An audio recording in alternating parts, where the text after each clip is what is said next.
Killer of Rome by Tim Whalen. Chapter 4. Redstone was a sleepy little town, and this was a sleepy morning. Main Street was just beginning to take the day seriously. At the far end of Main Street, Kate's Diner stood as a beacon of warmth and community. The diner was painted a cheerful sky blue, with white trim around the large windows that offered a glimpse of the cheery interior. Above the diner, the owner's apartment was accessible via an external wooden staircase. A neon sign proudly proclaimed Kate's Diner in swooping red letters.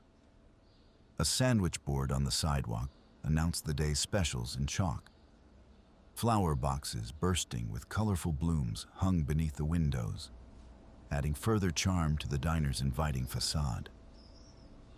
As hints of cinnamon and sizzling bacon drifted out onto the street, it was clear that Kate's Diner was ready for the day. Inside, a handful of regulars nursed their coffee cups at the counter. The jukebox in the corner stood silent, waiting for the lunchtime rush to bring it to life. Kate Becker wiped down the counter with familiar efficiency, her lean frame moving with purpose. The light caught the silver strands in her blonde hair. Her blue eyes, sharp and attentive, scanned the diner, always ready to meet her customers' needs. Charlie Lang at the end of the counter raised his mug, and Kate's lips curved into a warm smile. She strode over, coffee pot in hand. Top you up, Charlie? Her voice carried a hint of her Midwestern roots. As she poured, her free hand unconsciously reached for the locket that hung around her neck, a practice born of both habit and loss. Kate's was a modern haven of comfort and everyday food. Red vinyl booths lined the walls, their cushions well-worn and inviting. The counter ran along one side, its polished surface reflecting the soft glow of pendant lights hanging above. Behind the counter, a stainless steel and glass coffee machine hissed and gurgled, filling the air with the rich aroma of freshly brewed Java. The walls were adorned with movie posters and framed black and white autographed photographs of celebrities who had stopped in. A pie case near the register displayed an array of homemade desserts, tempting even the most disciplined of diners. The gentle clatter of plates and the low murmur of conversation helped create a soothing space, making Kate's feel like a second home to many of its patrons. Kate checked the clock above the entrance. In 2 hours, the lunch crowd would descend, and she'd be in her element. She stretched her neck, working out the kinks from the morning prep.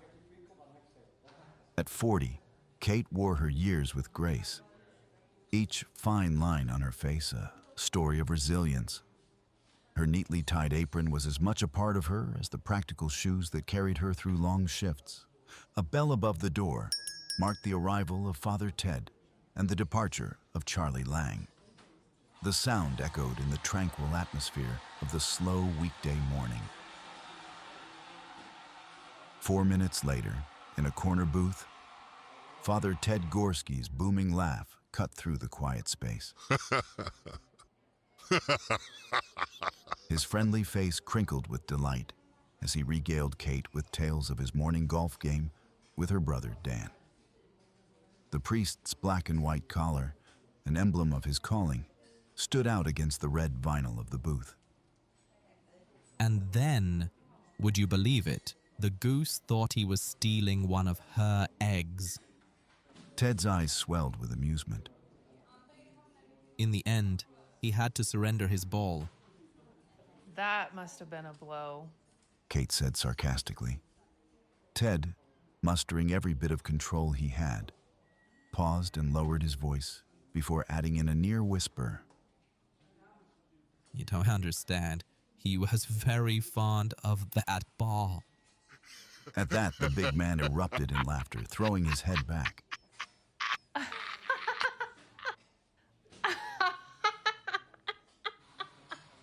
Kate's response started as a giggle escaping her lips, and then, swept away by the priest's infectious laughter, became a full-out roar.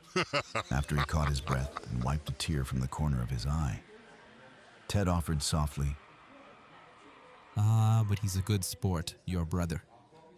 getting up and smiling broadly. Kate agreed.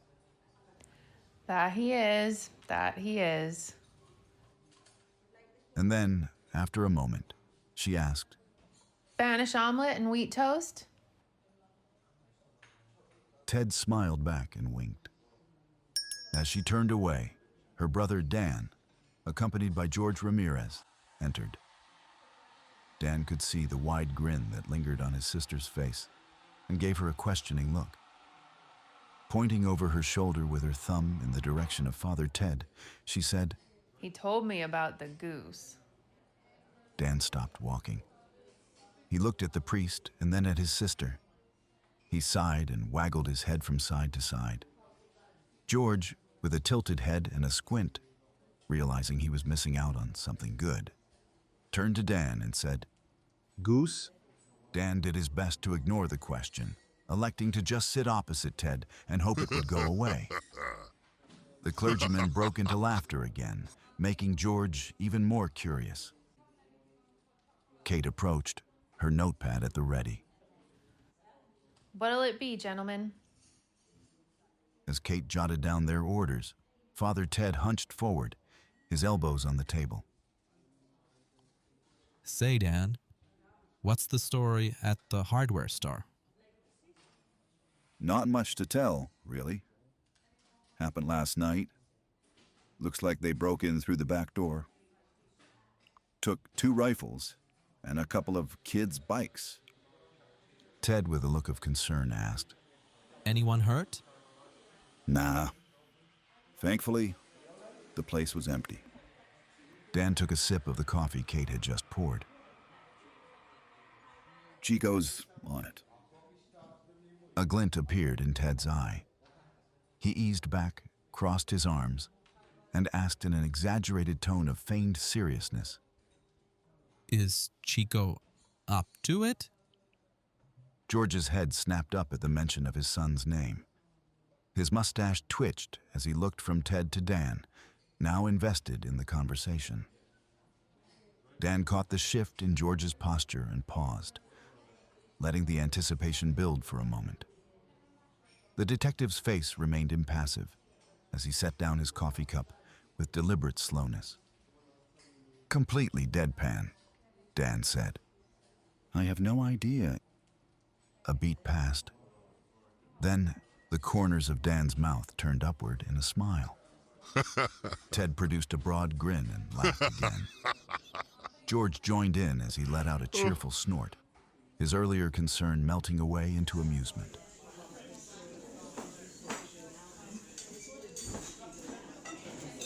As the morning light shifted and the shadows that had painted the diner's checkered floor retreated, Ted, Dan, and George savored the last bites of their breakfast. Kate approached their table, her earlier cheerfulness replaced by a serious expression. She slid into the booth next to Father Ted, her hands clasped tightly on the tabletop. We need to talk about Marty. Her voice soft and tinged with worry. The air at the table immediately shifted. All 3 men knew Marty well, and the mention of his name in that tone could only mean one thing. His drinking, which was bad, had taken a turn.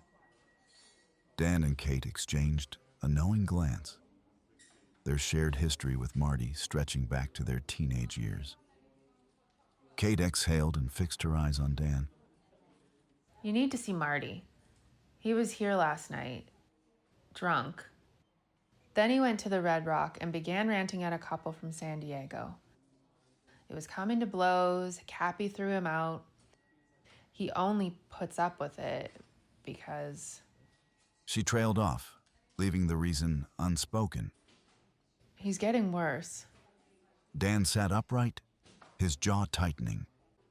He'd heard this before, seen the slow descent of his old friend into the bottle. Yeah, I know. he said in resignation. I'll see him tonight. Father Ted leaned forward, his expression one of concern. Is there anything I can do to help? He asked with genuine care. Kate smiled gratefully at the priest, but shook her head. Thank you, Father, but Marty was never much for church, even before the war. Her eyes flickered with sadness. And since the war, She didn't need to finish the sentence. They all understood the unspoken reference to Marty losing the use of his legs and what it had done to him. A silence fell over the table. All four recognized, once again, that someone they cared about desperately needed help. The path to that help remained frustratingly unclear. Their shared worry settled over them, muting the cheerful atmosphere of the diner around them. As the group sat in silence, the bell above the diner's door chimed. Captain Mike Fiorante strolled in, his uniform crisp and his posture impeccable. He looked every inch like an army recruitment poster, come to life. His arrival immediately drawing the attention of everyone in the diner. Mike's eyes looked about before settling on the group at the booth.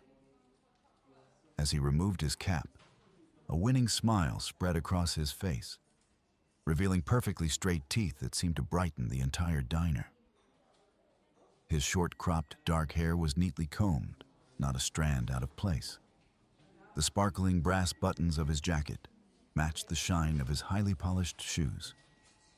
Mike's face, clean-shaven and youthful despite his years of service, bore the confident expression of a man accustomed to command.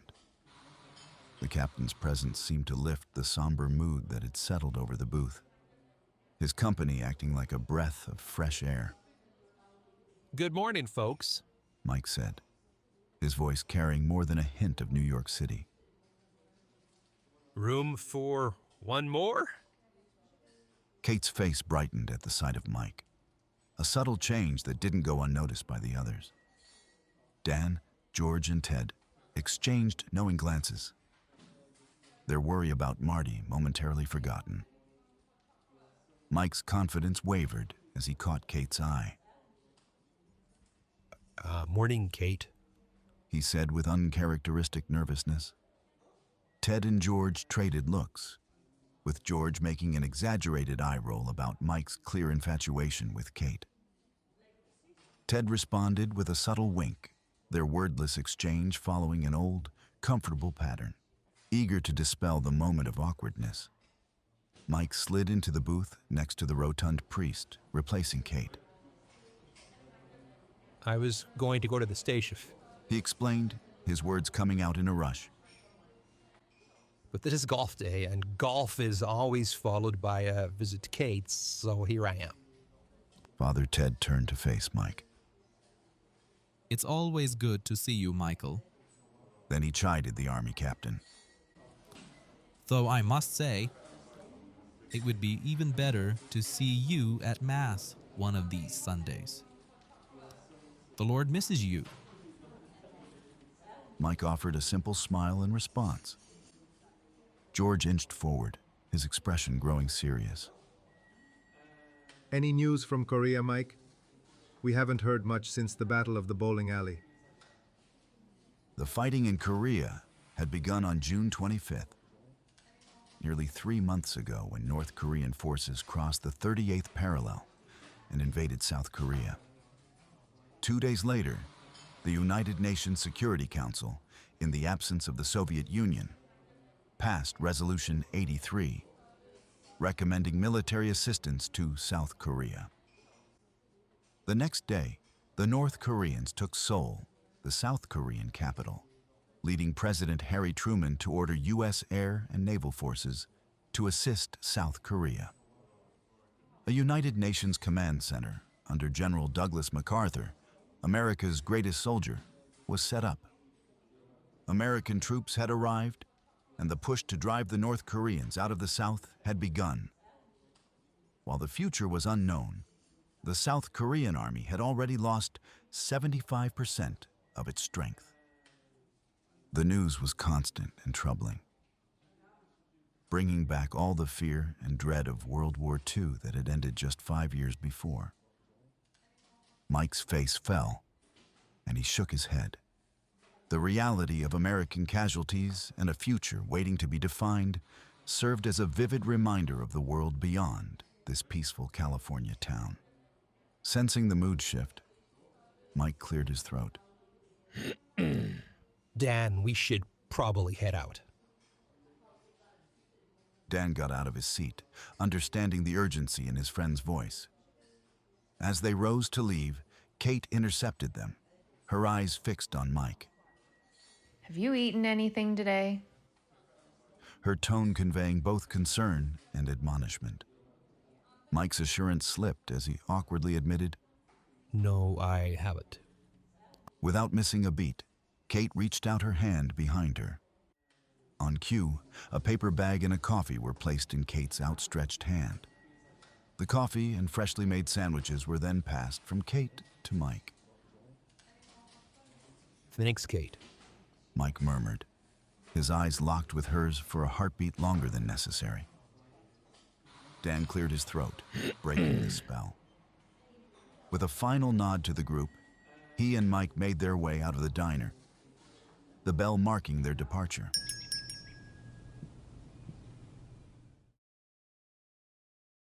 Chapter 5.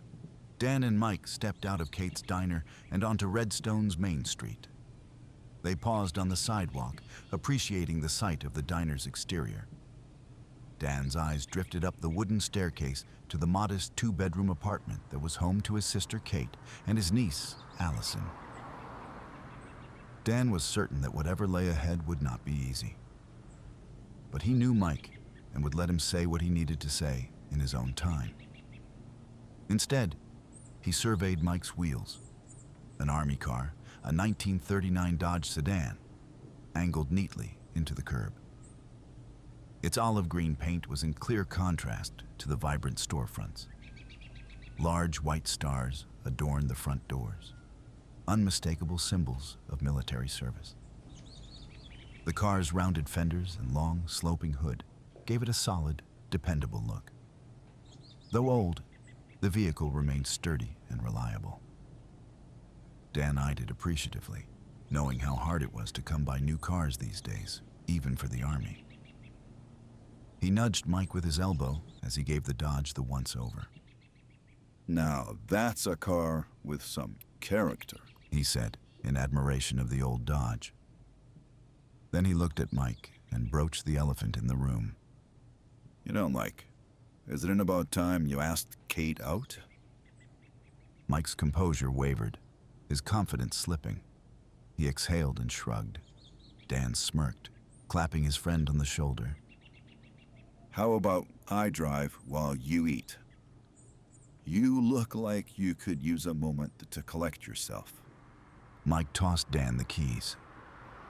As they settled into the Dodge, Mike reflected on how much things had changed. Back in Rome, he would have insisted on driving, the job of the junior officer. Now, Dan was behind the wheel. It was a small reversal of norms. Dan steered the Dodge down Main Street, the engine's steady purr filling the silence.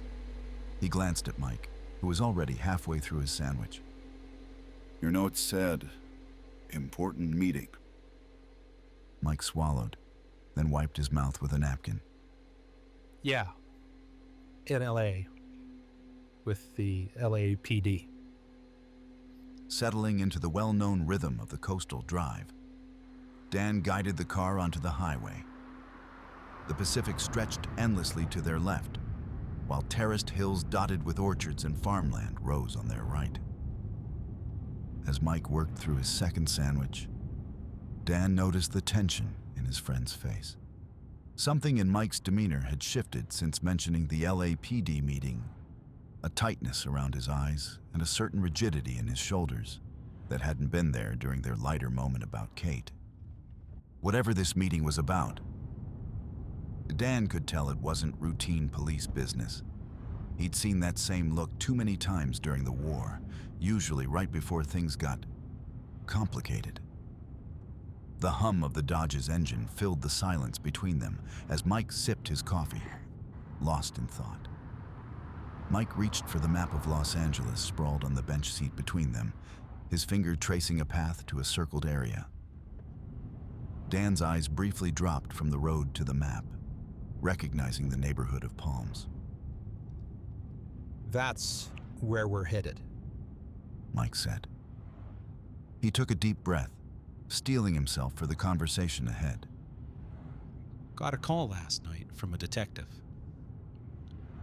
Senior Detective Colin Thacker, LAPD. They've had 2 murders recently. Prostitutes. He paused and sighed. The bodies were mutilated in a specific way.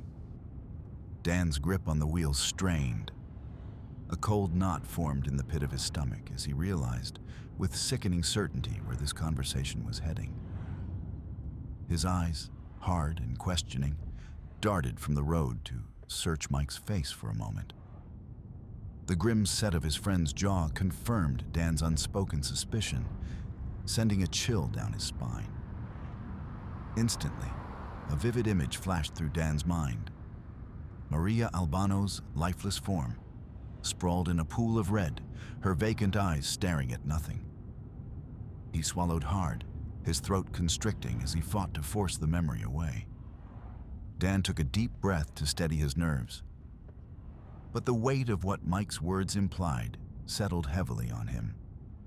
LAPD contacted the FBI in Washington. Wanted to see if any murders with the same mutilation were on record. Initially, they came up empty. But someone at FBI headquarters, ex-Army who was in Rome in '46, caught wind of the inquiry. He remembered hearing about Maria Albano's murder. The California highway before them seemed to blur, overlaid with the narrow streets of Rome, as Dan listened to Mike's words. Thacker got a copy of the Maria Albano file yesterday. Called me last night. I told him I'd pick you up and meet him at LAPD headquarters this morning. Mike fell silent, his attention for the moment on the passing landscape. Dan could sense that Mike had more to tell. After a long moment, Mike spoke again, his voice quiet. Got another call just before I left. Detective Lloyd Rice works with Thacker. They found a third dead prostitute this morning in Palms.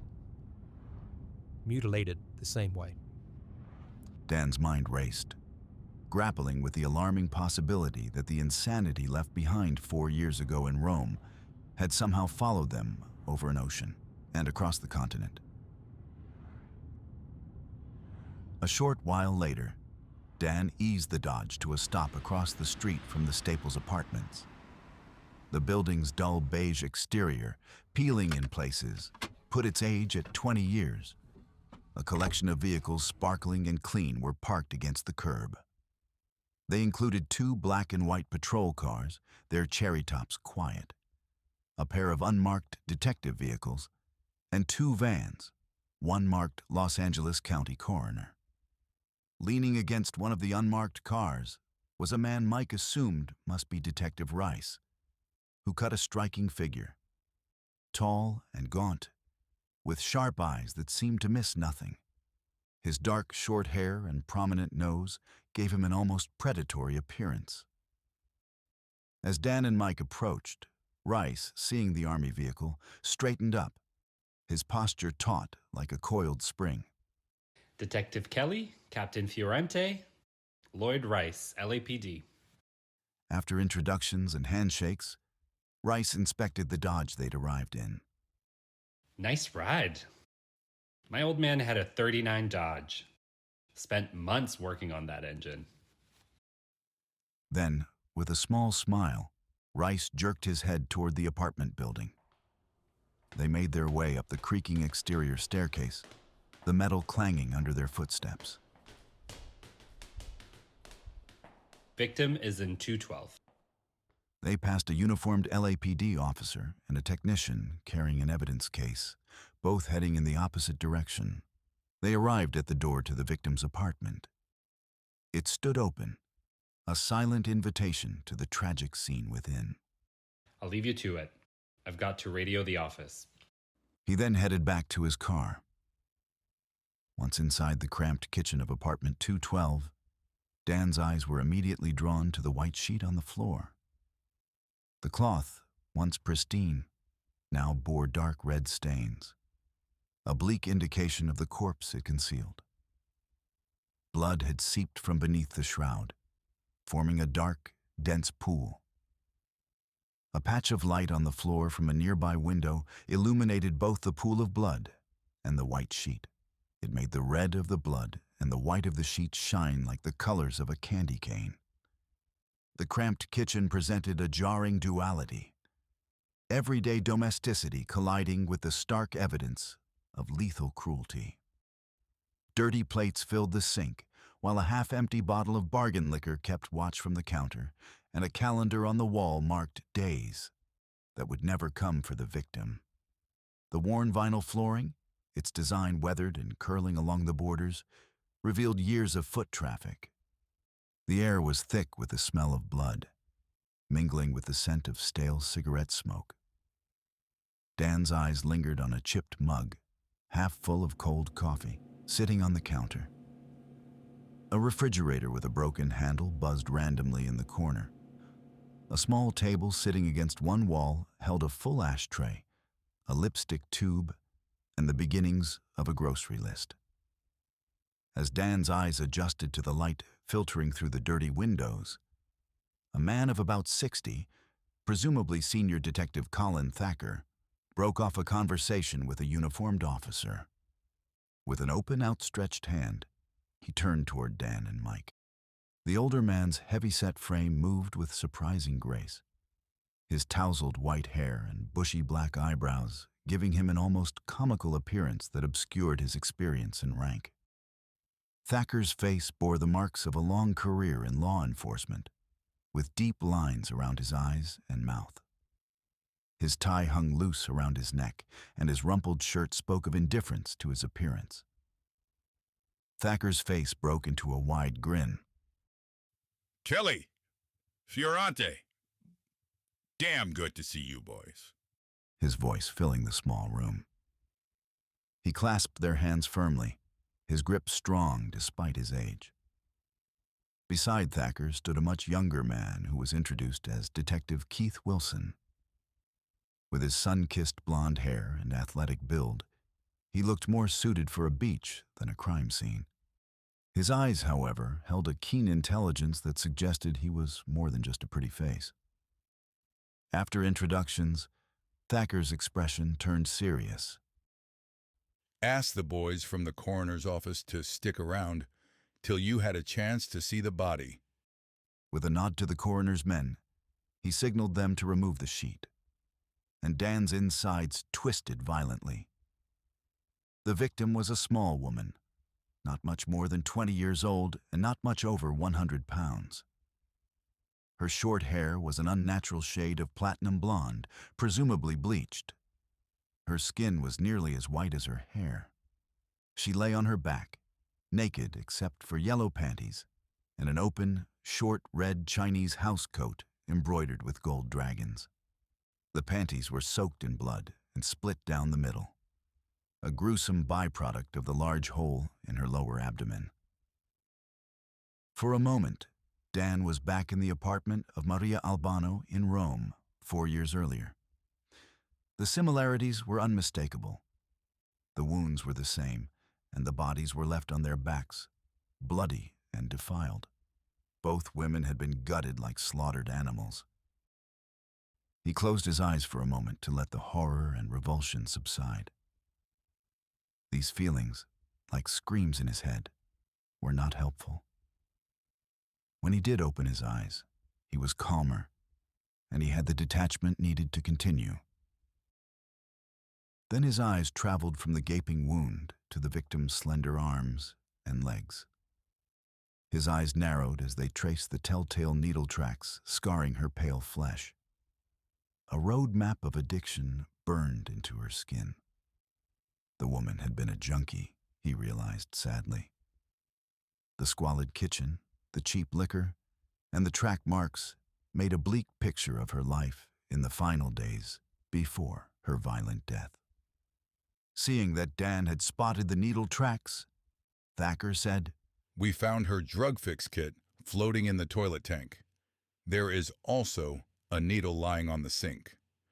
The girl's eyes were closed, her face devoid of makeup. In death, she looked painfully young and vulnerable. A wave of sadness washed over Dan.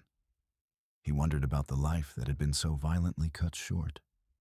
Dan's eyes returned to that horrific wound, understanding the purpose behind it, the removal of her uterus. The clinical part of his brain noted the similarity to the desecration of the body of Maria Albano, and the shocking and unspeakable removal of her uterus, while another part recoiled at the brutality of the act. As his eyes remained fixed on the lifeless form before him, Dan's mind struggled to reconcile the grim scene with the mundane surroundings of the small apartment. The silence that had fallen over the room was broken by Thacker's rumbling voice. Girl's name is Candy Floss. Dan and Mike exchanged a look of surprise as an obvious question arose. Yeah, I know. We're working on finding her real name. Shaking his head, Thacker went on to explain the circumstances of the discovery. Landlord found the body. Seems a cat had taken a bloody bit of cloth out through an open window in the bathroom. He waved a finger toward a narrow doorway behind them. Dan's look followed Thacker's hand, noting for the first time the faint traces of blood leading from the body toward the bathroom. The trail was almost invisible on the worn linoleum. Neighbor saw the cat with something bloody in its mouth and told the landlord. When his knock got no answer, he used his key to check on her and, well... He trailed off, gesturing at the grisly scene before them. Wilson, the young detective, piped up from where he stood near the kitchen counter. We think it might be a piece of her panties. His voice carrying a hint of eagerness that seemed out of place in the solemn atmosphere. Haven't found it yet, though. Thacker turned his attention back to Dan and Mike. When I got a copy of that file on the murdered woman in Rome, I knew I had to bring you two in on this. His eyes searching their faces.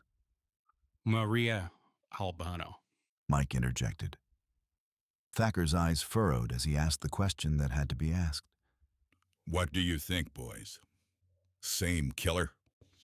Before either Dan or Mike could respond, one of the coroner's men cleared his throat. Detective Thacker, sir, can we take the body now? Thacker's eyes darted between Dan and Mike. Seeing no objection, he gave a curt nod to the coroner's team. As the men began their task, Dan finally spoke. It's almost certainly the same killer. His voice firm. The most obvious difference is the wounds. Mike agreed vigorously. In Rome, it was done with a sword because it was there, available. This? Mike motioned toward Candy's body, now being respectfully lifted onto a stretcher. This is much neater. A very sharp knife was used. The detectives exchanged solemn nods of consensus. Wilson, who had been silent, spoke up. The cuts on the other two LA prostitutes are the same. This is very bad. Voicing the thought he shared with Mike. Mike and I had hoped Rome was a one-time event. Someone out of their mind, acting on impulse. Mike was focused on Dan's face as he spoke. But now the killer has struck deliberately 3 more times. This isn't impulse anymore. This is murder and cold blood. Dan's mind raced as he processed the rough scene before him. He turned to Thacker. Any signs of forced entry? Wilson answered before Thacker could, his tone matter of fact. No, the door wasn't forced. And the bathroom window is open just a few inches. Dan glanced at the apartment's entrance, mere feet away. The lock and frame appeared untouched, confirming Wilson's statement. This is the same as Maria Albano's apartment. Could have been a John with an appointment? Mike shook his head, recalling Candy's face. Unlikely. She had no makeup. Seems she was in for the night. Could have been high as a kite. Thacker believed the same. The older detective said, Landlord was pretty certain she was a whore, said he'd have kicked her out if she brought customers here, though he admitted reluctantly that a careful girl could get away with turning tricks in her apartment. Wilson cleared his throat, drawing their attention. There's something else. The first two victims were killed in hotel rooms. Candy is different. Killed here in her apartment. Dan looked away for a moment as he considered this detail, then spoke softly. As was the victim in Rome. Was this a significant change in the killer's M.O.? Or just a matter of opportunity? The question nagged at him as he studied the cramped kitchen, trying to make sense of this piece of the puzzle. As one woman's body was being driven to the morgue, another woman, several miles away, was just beginning her day. Mr. McGee likes life quiet and peaceful. Mr. McGee likes things jumpy. So far today, with himself out of the house, Mrs. McGee has had it her way. But oh, brother, look at him. As the radio played this week's episode of Fibber McGee and Molly, Nancy Sanchez made her breakfast. She buttered her toast as her percolator worked away. Her hand reached for the delicate gold cross that hung from her neck, a gift from her mother. Her dark hair, still damp from her shower, hung loose around her neck. She padded barefoot across the polished hardwood floors of her apartment, heading downstairs to check her mailbox. The building was quiet, as most residents were at work.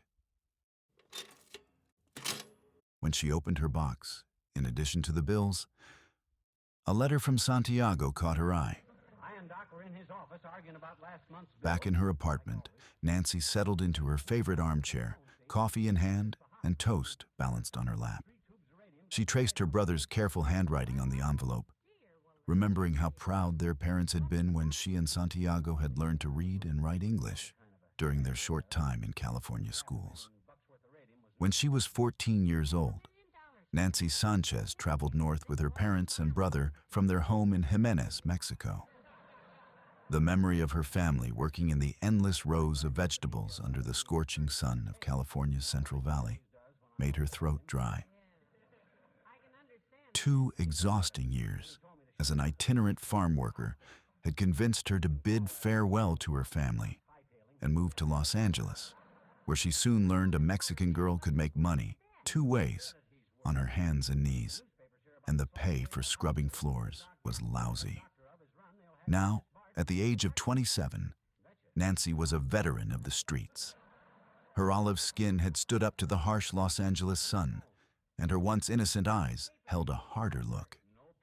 The years had taught her every trick in the book, every whispered secret of survival in this unforgiving landscape.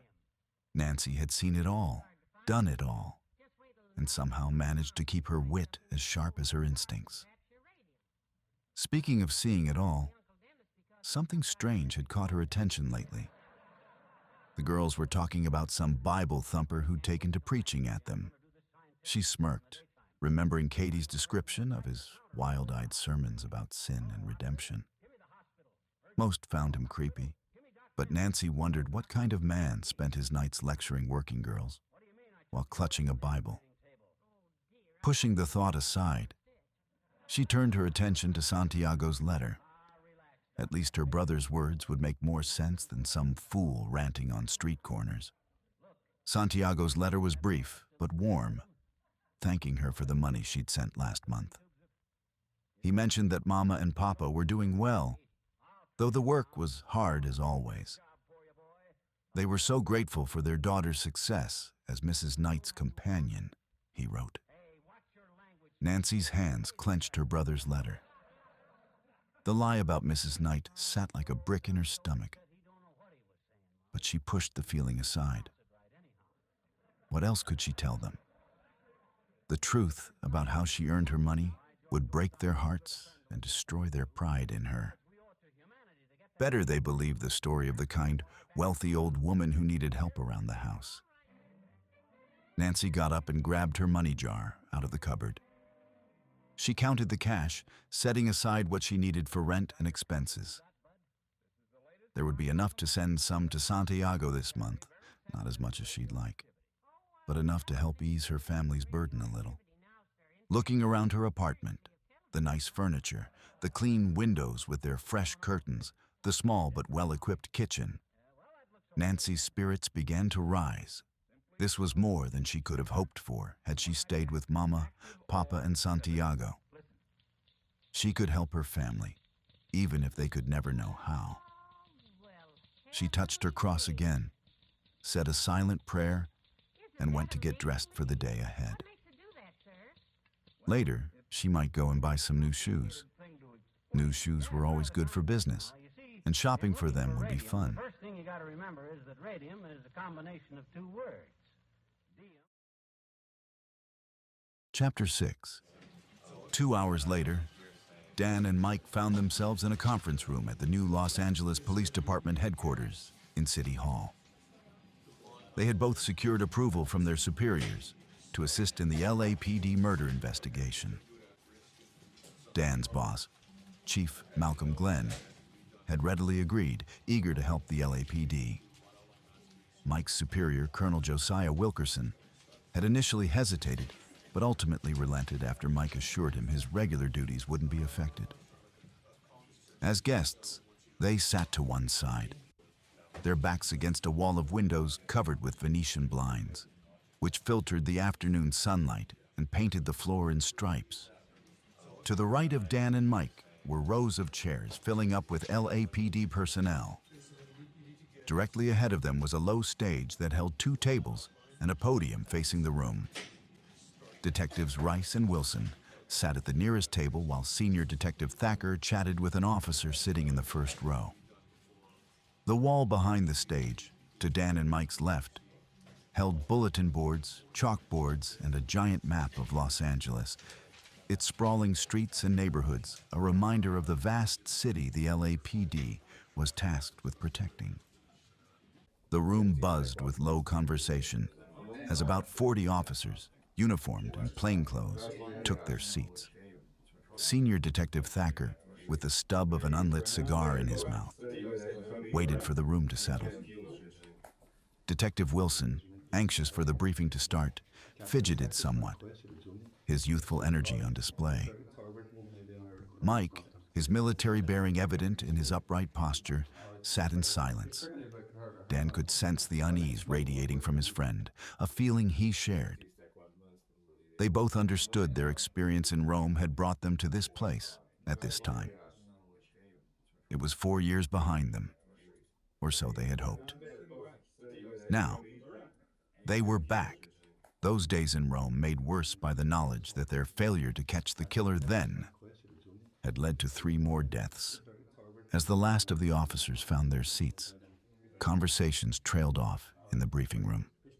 As Thacker, now behind the lectern, introduced himself, a few humorous jabs rang out from the crowd. Thought you retired 2 years ago, Thacker. Someone in the back called out. How's the back holding up? Another chimed in. Bet that pension is looking pretty good right about now. Eliciting a wave of chuckles. Thacker grinned, the lines around his eyes crinkling. Yeah, laugh it up. You'll all be in my shoes soon enough. He let the laughter die down before continuing. All right, listen up. The room quieted as all eyes turned to him. I appreciate you all being here on such short notice. As of now, this team is your sole priority. He underlined his meaning by stabbing the lectern with his index finger. Questions about regular duties rippled through the room. Thacker held up a hand, silencing them. Before you start, your new assignment has been cleared with your superiors. This comes from the top. Everything else waits. We have a maniac to catch. He has killed 3 times already, and we need to stop him before he kills again. The room stilled, the officer's attention now fully on Thacker. He pointed with his cigar to the 2 men seated at the table. I'd like to introduce Detectives Keith Wilson and Lloyd Rice. The 3 of us are leading this investigation. When you find something, tell one of us. Next, Thacker motioned to Detective Keith Wilson, who got up from the table. The young man's blonde hair seemed to shimmer in the light as he moved to stand in front of the large map of Los Angeles on the wall. On June 4th, a streetwalker, Amy Carson, was found dead here in a hotel. He used a pointer to direct attention to a red flag in the Westwood neighborhood of Los Angeles. On August 12th, another prostitute, Susie Duke, was found in a cheap hotel in Koreatown. The pointer moved to another flag. A uniformed officer interjected from the back of the room. By any chance, was it the Sunset Arms? It's a second home for whores. Wilson was surprised by this observation. That's why the beat cops were here, he thought. They know this city. No, we believe the killer wanted to avoid well-traveled places. It was, in fact, the El Camino rooms. His jaw tightening slightly before announcing the latest murder. This morning, a third prostitute, Candy Floss, was found in her apartment in Palms. The room broke into snickers at the mention of the name. Wilson's face flushed a little as he tried to maintain his control. Yeah, we're working on it. In addition to being whores, each of the 3 women had their uterus cut out post-mortem. Dan's chest tightened as the room's mood shifted to stunned disbelief. The earlier amusement vanished, giving way to a heavy unease that filled the room. Several officers appeared shocked, their mouths gaping open in disbelief. The coroner believes the first 2 victims were drugged to make them helpless, and then killed with an injection. We will find out about Candy Floss in the next 24 hours. Photos of the first 2 crime scenes are on that table. We should have photos of today's victim by tomorrow. Wilson indicated a nearby table. Dan's attention followed Wilson's hand to the open folders on the table on the other side of the dais, where 2 groups of large black and white photos of the dead women were displayed. We have found no witnesses to any of the murders so far. His eyes sweeping across the room. Finding witnesses is up to you. We don't have much to go on, except for this. In the first 2 murders, Amy Carson and Susie Duke, the hotel rooms they were found in had been paid for anonymously in advance. We believe the killer wanted somewhere he could control, somewhere that could not be connected to him. It was done with a note and money in an envelope. The room drank in this information. They got its meaning. The killer was organized, careful, and smart. 3 days ago, the manager of the El Camino rooms in Koreatown, where Susie Duke was killed, came in. He found the note used to book the room. Wilson said as he held up a sheet of tan notepaper for the room to see. It was under the cash tray in his money drawer. It is typewritten. We've got 2 secretaries making copies on the same paper. Leave one at every hotel and motel you visit. Make it clear that they need to call in if they get one like it. Then Wilson ended with a dramatic finish. It could very well save someone's life. Wilson took his seat and Detective Thacker moved to the podium.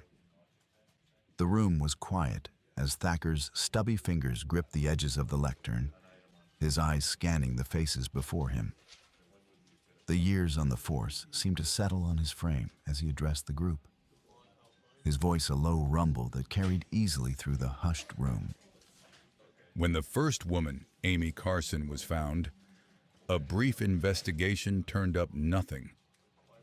We believed one of her customers, a John, had lost it, killed her, and cut her up. That was it. He paused for a moment, taking time to look into the eyes of his fellow officers. Nobody cares about a dead hooker.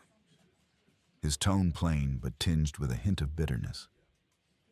The room remained silent, a mood of expectation settling over it.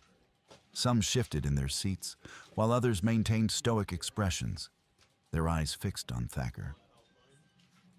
When the second one turned up, his eyes looking up as he searched for a name. Wilson, still seated at the table, leaned over a bit. Susie Duke. Thacker gave a quick smile of appreciation before pressing on.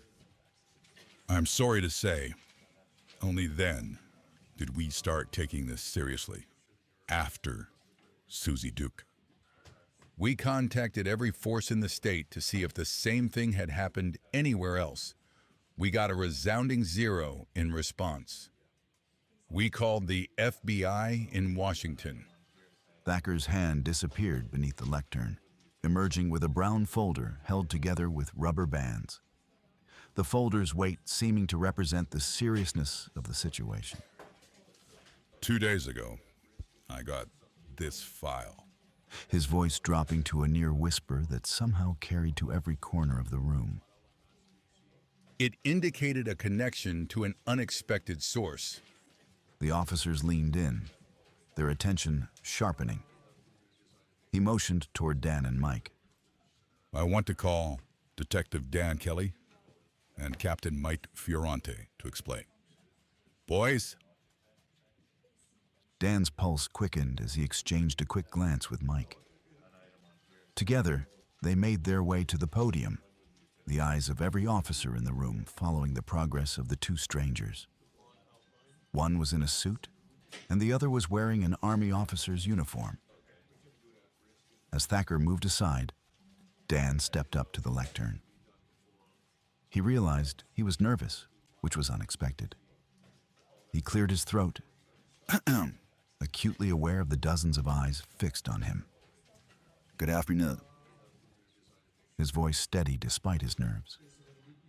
With me is Captain Mike Fiorante of the Army.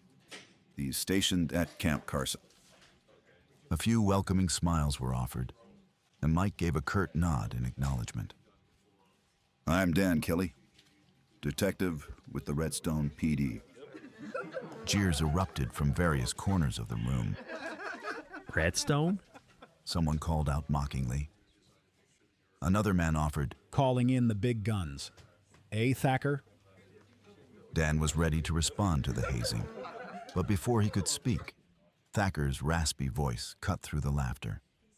Gentlemen, these men are our guests, and they have agreed to assist us, he said firmly, silencing the room. Dan was a bit embarrassed by Thacker's intervention, but pushed on. We both served in the Italian campaign during the war. After the war, we were part of the Allied occupation of Rome. We worked as liaisons with the Italian police, the Carabinieri. I got the job because I'd been a policeman before the war, whereas Mike... I got the job because I speak Italian. Mike interjected, his New York accent thick with amusement. The room filled with chuckles, breaking the earlier strain. Dan's lips curved upward, thankful for Mike's comments.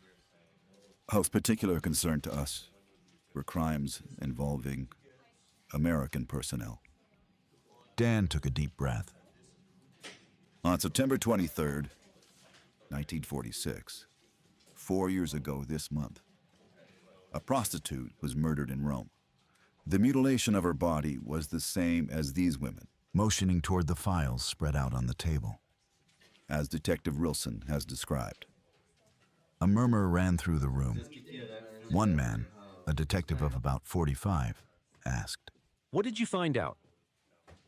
Dan looked squarely at the detective, then turned his eye to Mike.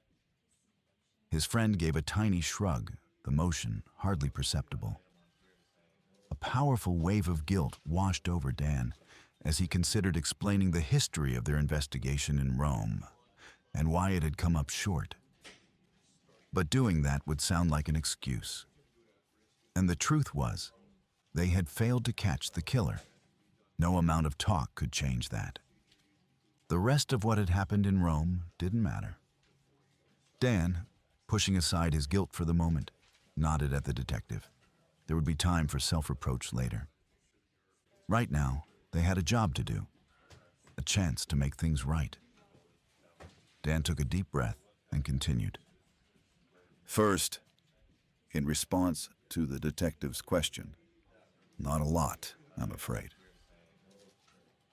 Dan got a look from the detective that seemed to offer support. Any veteran detective would know, from his own experience, that investigations fail for any of 1,000 reasons. When the occupation ended, in '47, we hadn't caught the killer. We came home. Now, we're forced to acknowledge a deeply troubling thing. The killer of Rome is now here in Los Angeles. The room erupted with many questions. Dan held up his hand, silencing the crowd. There's more. Given the circumstances, we believe the killer is almost certainly a current or former member of the services. Navy, Marines, Army, or Air Force. Dan watched the assembled officers as they grappled with what he was saying. Captain Fiorante and I, we're here to do all we can to help you catch this killer. As Dan finished speaking, he could feel the atmosphere in the room shift. The initial skepticism toward their presence had vanished, replaced by determination. They were now all on the same team, united by a single purpose: to stop a killer before he struck again.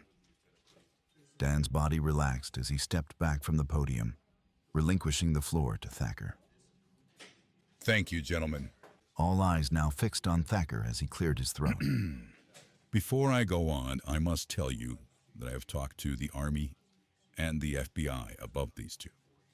These two men and a handful of others held Rome together after the war. Thacker painted a vivid picture of post-war Rome. After the war, Rome was a mess. The black market was out of control.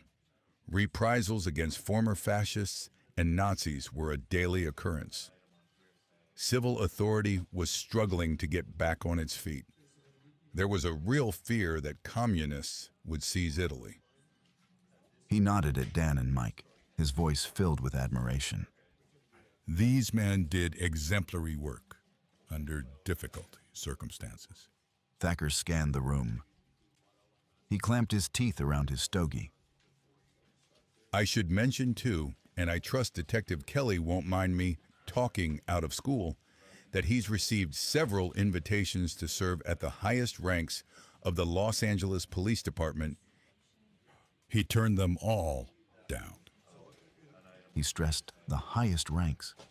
Dan's face flushed red as Thacker cut through the chatter, addressing the earlier skepticism. So, to answer an earlier question, yes, we have brought out the big guns. Thacker began giving out marching orders. We're going to tackle this on two fronts. His eyes scanning the faces of the officers. Most of you will be working the streets. Your job is to look for witnesses and go through the evidence with a fine-tooth comb. He paused, giving his audience time to understand and accept. By now, many of you have realized that you're here because you work in one of the areas where a woman was killed. Use that to your advantage. You know your neighborhoods. You know the people. Talk to them. Get them to open up. The detective's expression hardened as he turned to a critical part of the investigation. At the top of our list are the prostitutes themselves. We'll have pictures of the dead women for all of you. Show them around Ask the other girls if they knew them. More importantly, ask them if they had any rough customers, men who hurt them. If you get a name, chase it down. Leave no stone unturned. You know the drill. For those of you who work Vice, I need to emphasize we are not trying to arrest these women at this time. Our priority is catching a killer. Strong-arm tactics will not get us the results we need. We need their trust, their cooperation. Treat them as potential witnesses, not suspects. Our second approach is to go through the personnel files of the services. We're looking for those who were in Rome in 1946 and are in the LA area now. Men with violence in their history. Dan listened hard. He had already considered the challenges this approach presented. We've made calls to all the services to send us their files. They all committed to expedite this work. But it's a big job. It's not easy. It will take time. The senior detective added, One wrinkle is that the Air Force split off from the Army in '47, just about when the occupation ended. Who has the Rome files turns out to be a question. Thacker looked at Dan and Mike. We are counting on Detective Kelly and Captain Fiorante to spearhead this work. At Detective Kelly's suggestion, our investigation will also include charities and relief agencies that operated in Rome during the occupation. This won't be quick. We're contacting the State Department in Washington, hoping they maintained records of which organizations were in Rome. After that, we'll need to follow up with each group individually. This will all take time.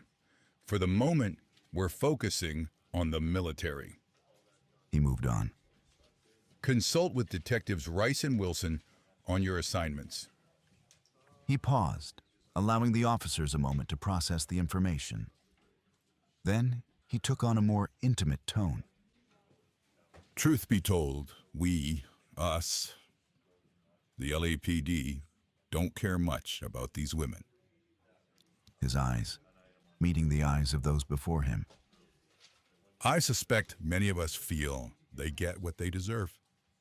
Violence is part of what they do. I was raised to shun Jezebels. It was clear many officers agreed.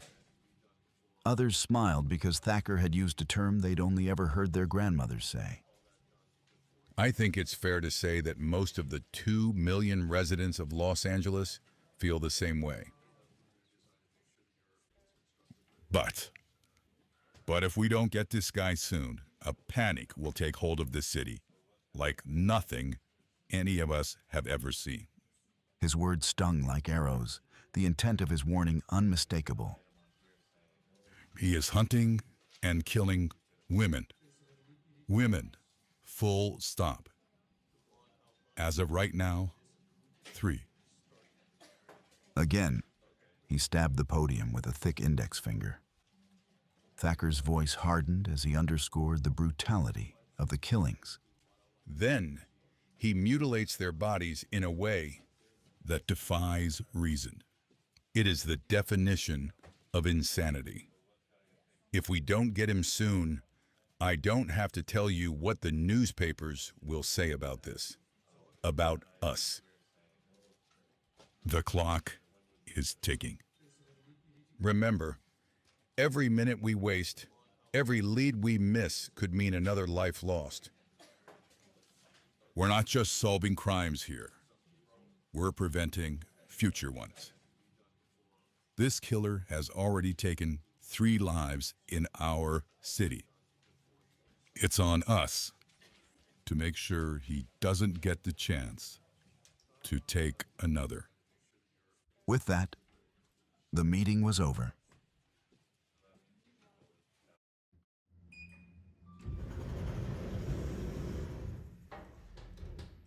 A few minutes later, As Dan and Mike exited the elevator and crossed the marble lobby of Los Angeles City Hall, a voice from the past called out.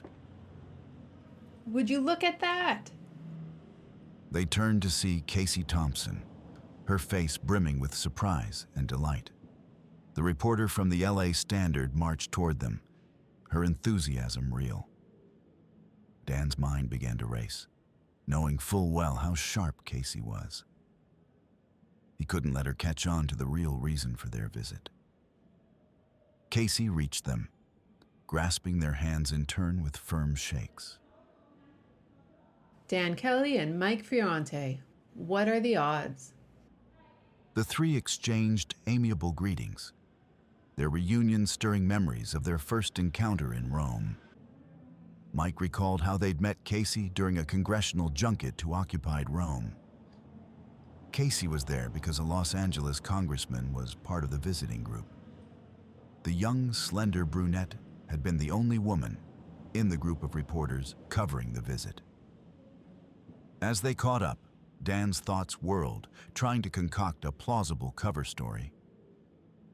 Casey listened as Mike explained his current role with the Army, while Dan mentioned his return to the Redstone Police. Casey's eyes sparkled with curiosity. So what are the two of you doing here? Her gut told her something was going on.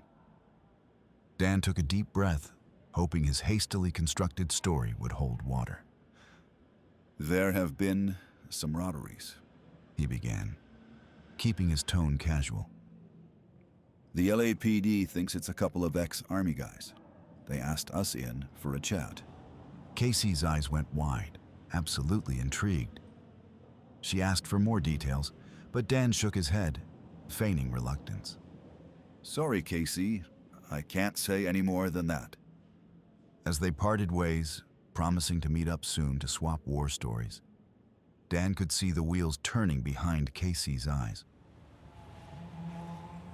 Once outside, Mike turned to Dan and asked, You think that story will hold her? Dan shook his head. Uncertainty was evident on his face. Yeah, I'm not sure, Mike. Casey is too good to let it go easily. As Dan and Mike walked away, Casey stood with her arms folded across her chest. Her reporter's instincts screamed. There was much more going on here than meets the eye. She stood there for a moment, her eyes focused in concentration, piecing together the bits of information she'd been given. Seconds later, Casey, struck by an idea, blurted out, Damn it! She was so loud that a woman walking by clutched her purse tighter and quickened her pace. The reporter moved purposefully toward a nearby phone booth. The wooden door squeaked as she yanked it open and stepped inside the cramped space.